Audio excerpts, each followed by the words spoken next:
Breaking right now, the balance of power in the Persian Gulf has just shifted. Iran can no longer guarantee control over the Strait of Hormuz, the world's most critical oil choke point, after a series of precise U.S. strikes have degraded key Iranian naval and missile capabilities. Global oil markets are reacting in real time. Prices are swinging, supply chains are recalibrating, and the question on everyone's mind is simple but profound. What happens when the nation that once held the strait hostage no longer holds the keys? If you are watching this right now, you are witnessing a historic pivot in global energy security. This is not just another headline. This is a fundamental reshaping of how oil moves, how markets price risk, and how nations project power in the world's most volatile region. Welcome to Power Clash Report. We are interrupting our scheduled coverage because a development has just emerged that demands your immediate attention. We are moving beyond the viral clips and the sensational headlines to examine what actually happened in the Strait of Hormuz, what losing control really means for Iran, what U.S. strikes change global oil game could mean for your wallet and your future, and what this escalation could mean for regional stability and global order. Stay with me. Do not look away, because what you learn in the next few minutes could help you understand and prepare for a world where energy security is no longer guaranteed, where military action reshapes markets overnight, and where the rules of engagement have just been rewritten. Let us begin with the facts, because in a moment of transformation, facts are your anchor. The Strait of Hormuz is not just another waterway. It is the world's most critical oil choke point. According to the U.S. Energy Information Administration, approximately 21 million barrels of oil per day pass through this narrow strait, roughly 20% of global petroleum consumption. It is also the primary export route for liquefied natural gas from Qatar, the world's largest LNG exporter. For decades, Iran has leveraged its geographic position to threaten disruption of this flow, using naval mines, fast attack craft, anti-ship missiles, and drone swarms as asymmetric tools of coercion. On March 31, 2026, multiple defense and diplomatic sources reported that the United States conducted a series of precision strikes targeting Iranian naval assets, coastal defense systems, and command and control nodes in and around the Strait of Hormuz. The stated objective, according to U.S. Central Command, was to degrade Iran's ability to threaten freedom of navigation and to restore stability to a critical global energy corridor.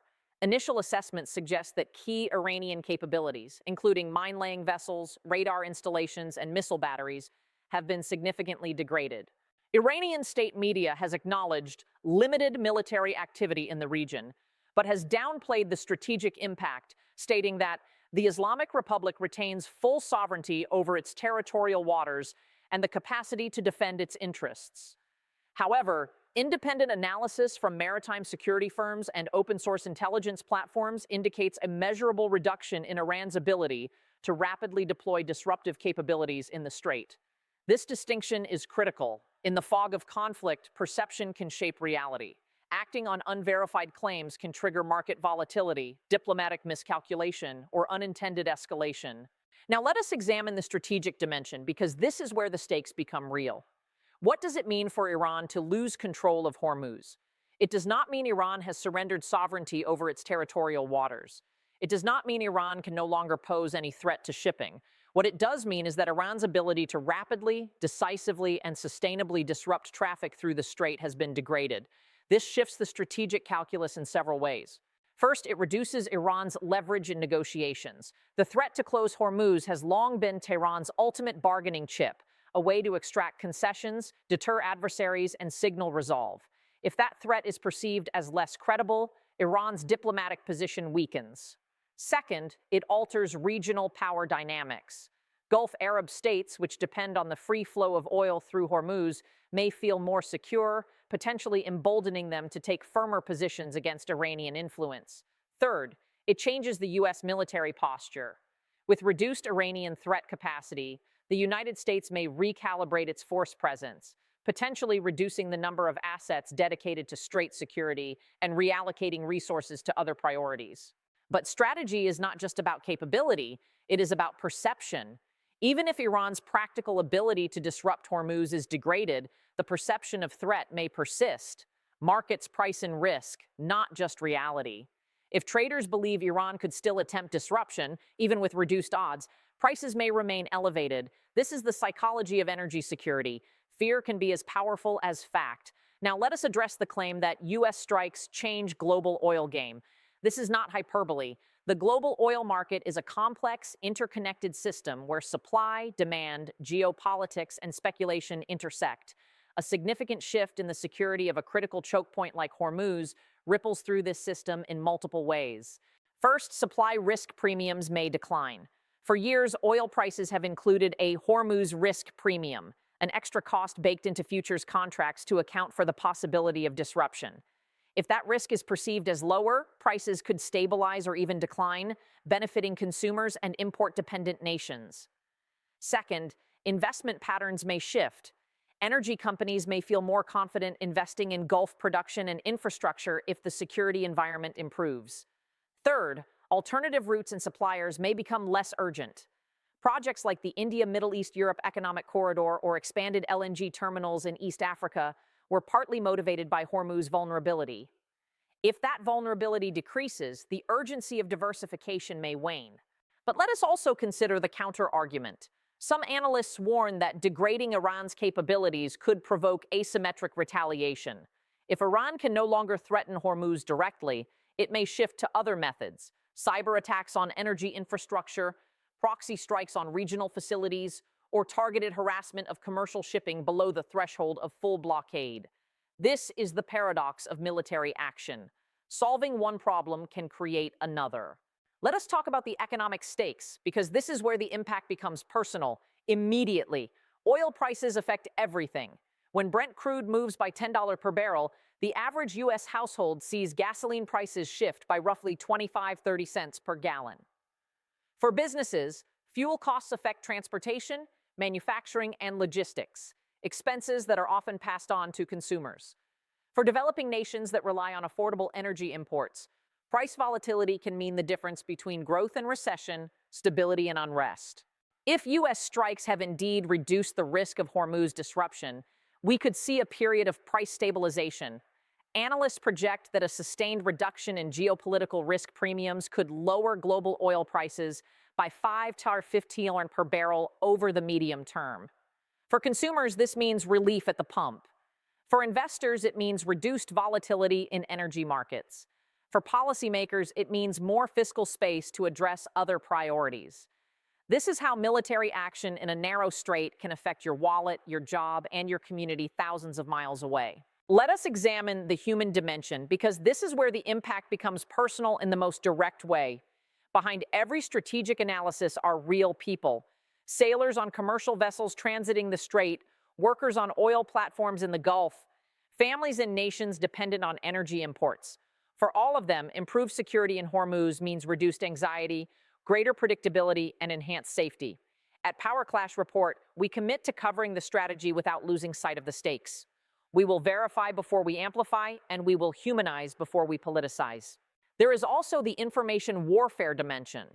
In the digital age, the first narrative to spread often becomes the dominant one, regardless of accuracy. The claim that Iran has lost control of Hormuz may serve multiple purposes for different actors. For U.S. officials, it could signal resolve and deter further aggression.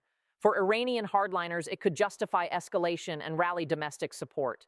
For market participants, it could drive trading decisions based on perceived rather than verified risk. As consumers of information, our responsibility is to seek verification, consult credible sources, and resist the urge to share unconfirmed reports. This is not about censorship. It is about clarity. We will update this coverage as verified information emerges. Let us consider the regional implications.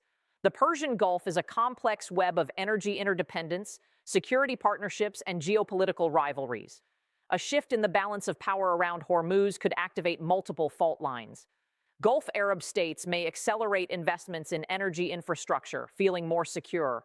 Israel may see an opportunity to further degrade Iranian capabilities.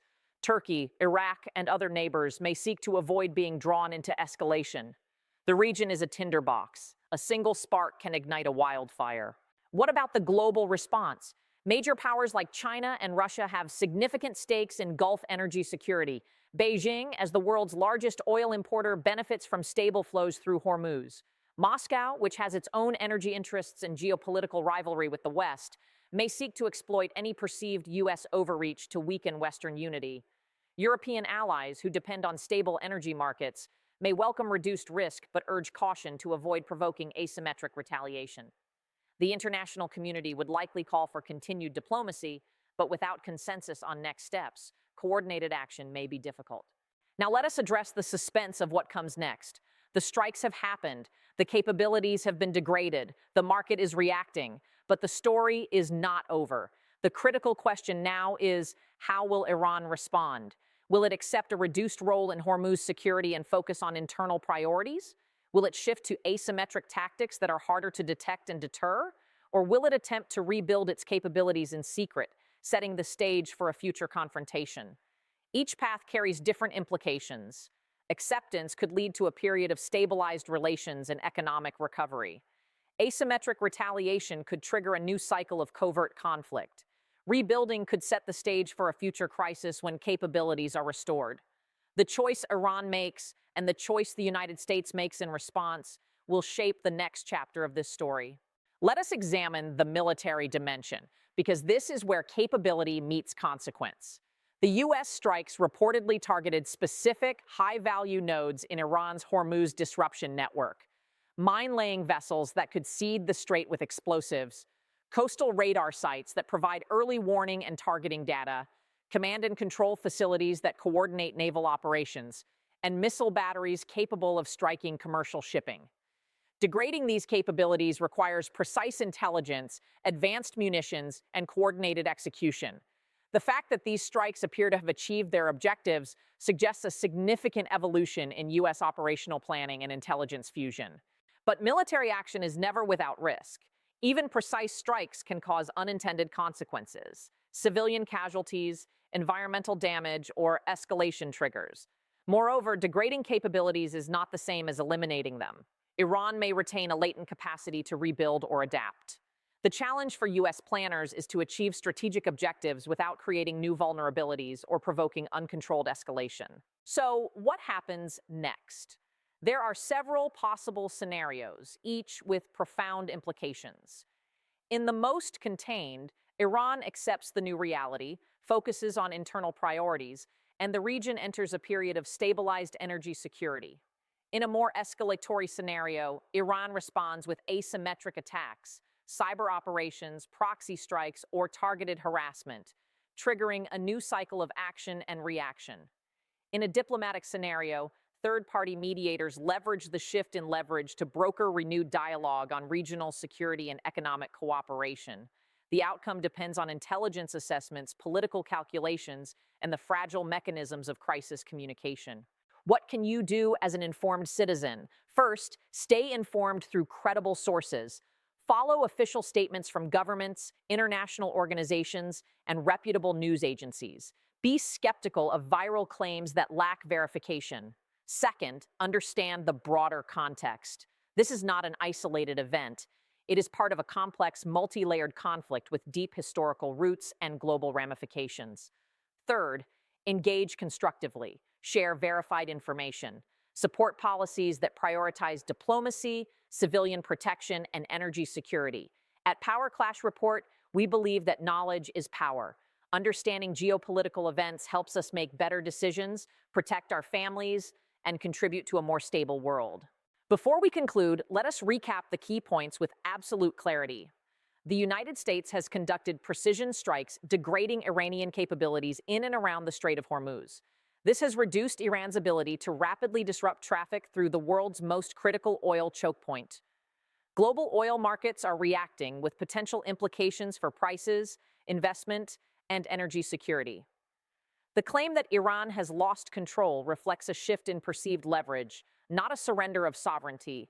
The human, economic, and strategic stakes are substantial, affecting consumers, markets, allies, and global stability. The path forward depends on verification, restraint, and responsible communication from all parties. The choice before the world's leaders is stark. They can allow momentum from military action to drive policy, risking escalation through miscalculation, or they can leverage the shift in leverage to pursue diplomatic solutions that address root causes and build lasting stability. History will judge this moment not by the strikes launched, but by the peace forged or lost. As citizens of an interconnected world, we have both the right and the responsibility to demand clarity over chaos, evidence over emotion, and truth over virality. If this analysis provided value, please like this video, subscribe to Power Clash Report, and share it with someone who needs to understand these developments. Turn on notifications so you do not miss our updates as this story evolves. In the description below, you will find links to official sources, energy market data, and further reading on this developing situation. We are committed to bringing you signal in a world of noise. Thank you for watching. Stay informed, stay safe. And remember, in a world of increasing uncertainty, clarity is the most valuable asset we have.